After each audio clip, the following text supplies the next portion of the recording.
Her şair odur meyhana dəhşət deyər. Mən qocalandan sonra millət deyər. Naç oynadan vaxtı var idi. Hər kimin təbi varsa əlbət deyər. Şair odur meyhana dəhşət deyər. Mən qocalandan sonra millət deyər. Kişi naç oynadan vaxtı var idi. Kişinin naç oynadan vaxtı var idi. Mən bəyənmirəm ki bunun sözünü, vurub bunun çıxardaram gözünü. İndi böyübdü boğur özünü. Bir vaxt yılan boğan vaxtı var idi. Bir vaxt yılan boğan vaxtı var idi.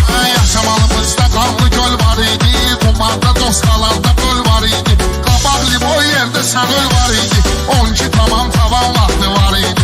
12 tamam tavan vaxtı var idi. Bu şairin tavan vaxtı var idi. Meclis axarında düşürsən mana. Ərviz indi deyir meyxana.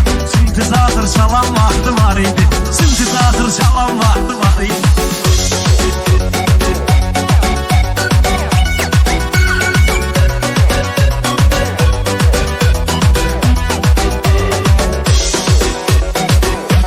Kəşki düşey fitnə fəsaddan uzaq.